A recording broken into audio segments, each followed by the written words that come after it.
Ассаламу алейкум достор. Бүгін 30 март 2020 жыл. Малинанын ичиндебиз. Малинаны порядкалап атабыз. Мына бул бак алма бактын ичине тигилген малина. Бүгүн сиздер менен малина боюнча сүйлөшөлү. Малина боюнча сюжеттер дайындап атам. Малина боюнча билгендеримди сиздер менен бөлүшүп кетейин. Малина бул Кадамжайдын тургундары түшүнүгү жок эч ким болбосо керек. Өмүр бою ушул малинанын ичинде өстүк. Малина терип, ушул малинанын аркасынан Кадамжайдын тургундары киреше таап, жан багып келишет. Бүгүн ушул боюнча сүйлөшөлү. Малина бул көп жылдык өсүмдүк. Малинанын бийиктиги 1,5 метрден 4,5 метрге чейин, мына көрүп турсабы керек. Узгарып кеткендер бар, мына 4 метрге чейин көрсөтөйүн. Ушундай бийиктикке чейин өсөт. Малинаны көрүп эле жүрөсүздөр, кызыл түстө болот. Сары, кара, ушундай дагы сорттор бар. Бизде андай сорттор өстүрбөйбүз. Бизде өстүрүп аткан сорттор кадимки эле чоң сорттогу малиналар болуп эсептелет. Малина негизи өзү экиге бөлүнөт экен. Ремонтант жана кадимки болуп. Экөөнүн айырмасы боюнча дагы азыр сүйлөшүп кетебиз. Мына бул биз өстүрүп аткан малиналар, булар кадимки малиналар болуп эсептелет. Кадимки малина 2 жылдыгында мөмө берип баштайт. 2 жылдыгында кайсылар мөмө берет? Азыр көрсөтөйүн.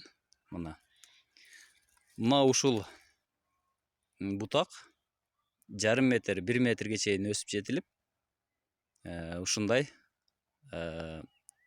мөмө бере баштайт. 1 жылдыгында чиканка болгондон кийин мына карарып турат. Азыр ушуларды кесип алып салабыз. Мынакей. Мына ушулардан малина берет. Ремонтант кандай болот? Ремонтантта ушундай эле болот. Бирок 1 жылдыгында алар мына бул ылдыйкы бутактарына чейин, мына жерге чейин ылдыйга түштүк, мынакей. Ушул жерге чейин, мына жерге чейин баштан аяк мөмө бере баштайт. Бул ремонтанттык деп айтылат. Ремонтанттыктын кандай жакшы жерлери бар? Анда жакшы жерлери бар. Ремонтант малинадан сапаттуу, чоң-чоң, алыс жерге ташып барганга ылайыктуу малиналарды алса болот. Кадимки сортовой малиналардан, улардан түшүмү көп болот булардын. 3 жолу түшүм алууга болот. Июнь айынан баштап кар жаагынга чейин, октябрь, ноябрга чейин, суу курганга чейин малина терип алса болот.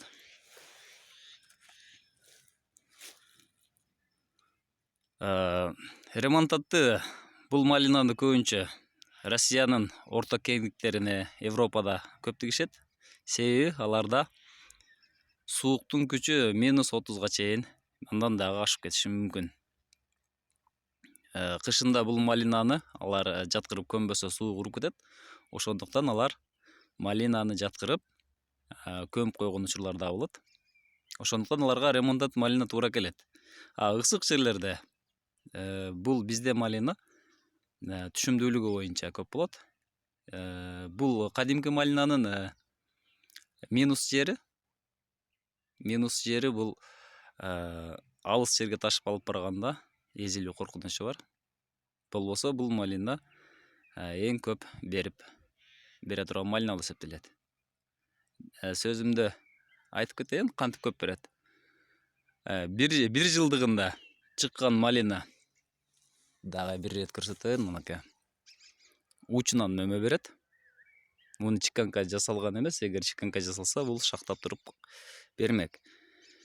Андан 2 жылында мына бадалдардан, мына өсүп чыгып келаткандардан, мына баштан аяк эсептесең 10дон ашык.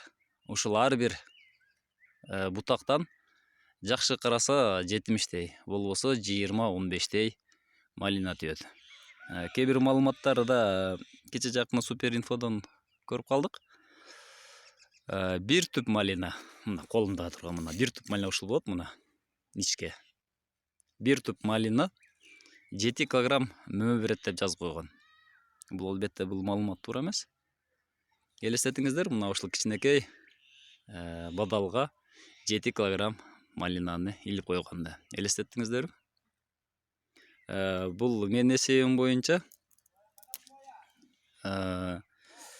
бир түп малина максимум 700 грамм, болбосо 200 граммга чейин малина берет. Малина боюнча айта турган болсок, малинанын аралыгы канча болуш керек? Сиздер өзүңүздөрдүн терүүгө ыңгайлаштырып алсаңыздар болот.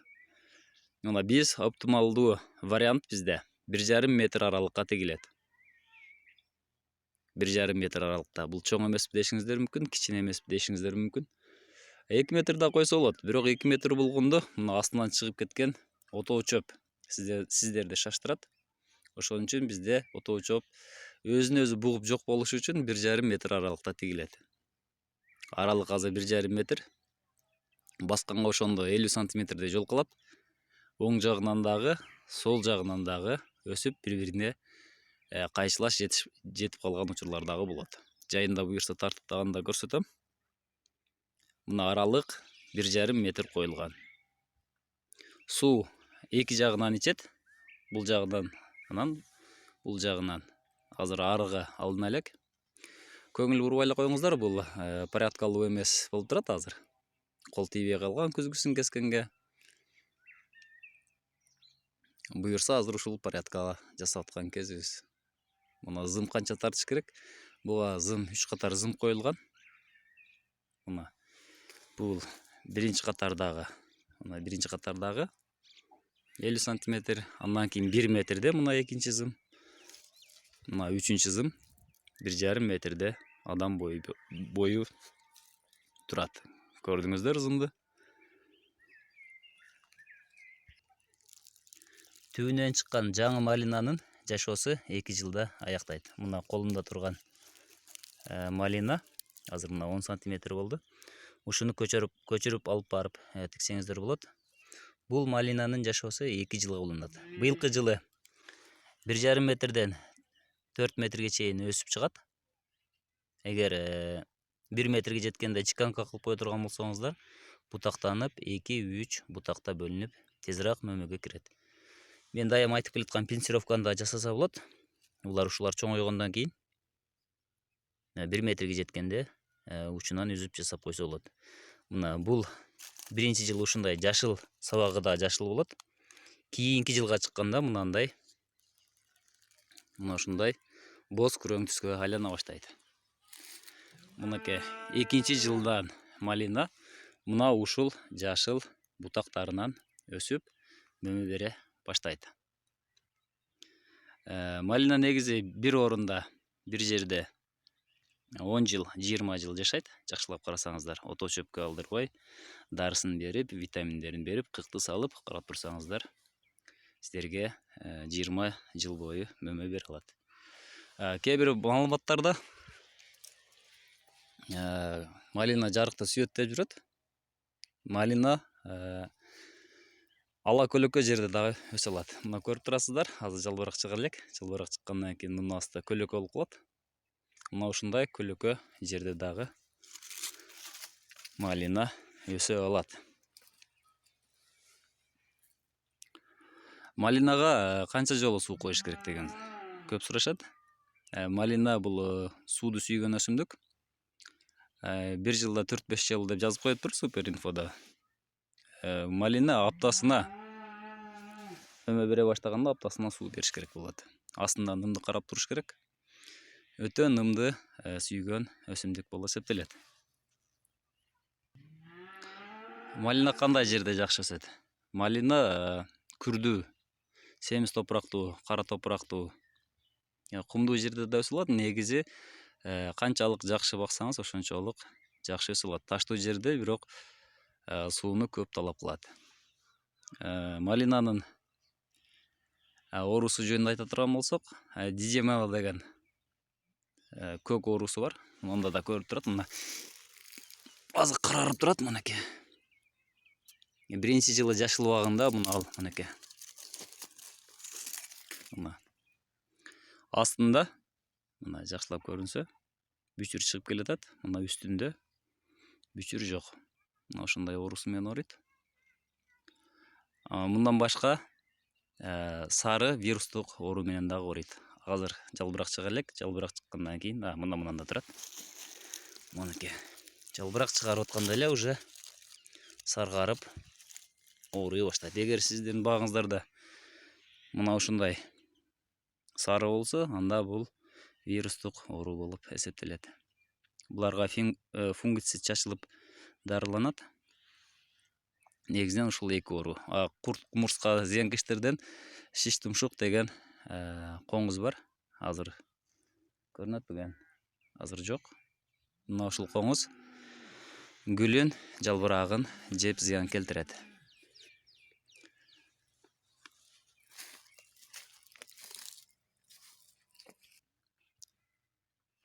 Малинага жылда кандай жер семирткич бериш керек? Малинага жылыга көң берсе жакшы болот. Кык бериш керек жылыга. Күйгөн көң салыш керекпи деп көп сурашат. Бизде күйгөн көңдү эмес, малканадан эле сразу свежий көңдү алып чыгып салышат. Чөп чыгып кетпей дейт. Чөп чыккан чөп дагы малинанын жалбырагы чыккандан кийин ала көлөкө жерде бугуп өзү өлүп калат. Андай кылсаңыздар дагы болот. Анан жылда фосфор, калий, диамофоска же нитромофосканы берсеңиздер жакшы болот.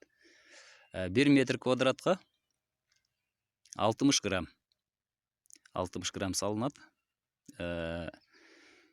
Жалбырак чыгара баштаган убактан баштап азот, карбамид берсеңиздер болот. Карбамид 30 граммдан башталат квадрат метрге. Мына тамыры, малинанын тамыры жердин бетинде эле болот. Мына көрүнүп турат сиздерге. Мынакей. Тамыры жердин бетинде эле чыгып турат мынакей. Азыр малинаны чаба элекпиз. Мына ушундай отторду тазалап туруш керек болот. Мынакей.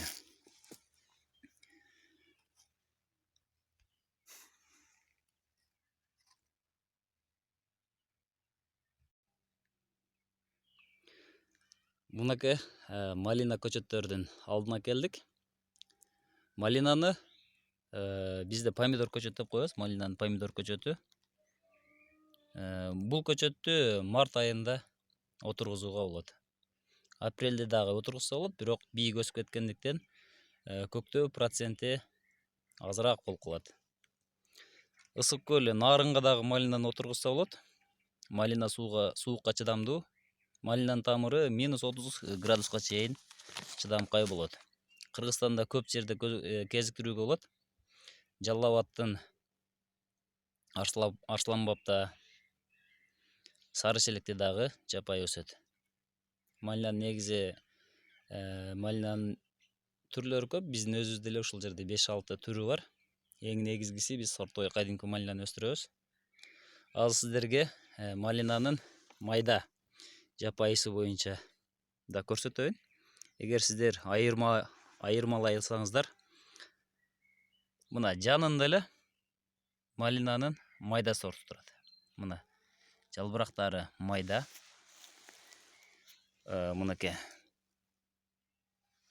Жалбырактар өтө майда. Анан ара болгон, мына көрсөтөйүн.